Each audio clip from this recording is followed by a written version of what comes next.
Smoot-Hawley walked into a bar, said, "Let's fix the world with a tariff war.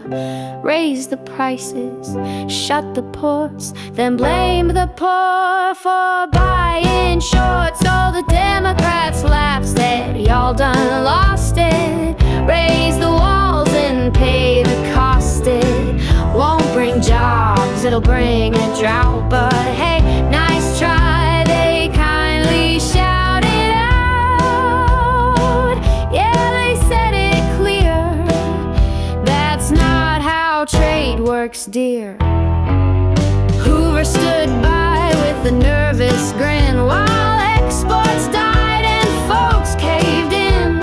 The Globe said, "Really, that's your move?" and slammed the door with a counter groove. Democrats shook their heads in pain. Did y'all just throttle the global train? Farmers cried and merchants moaned, but hey,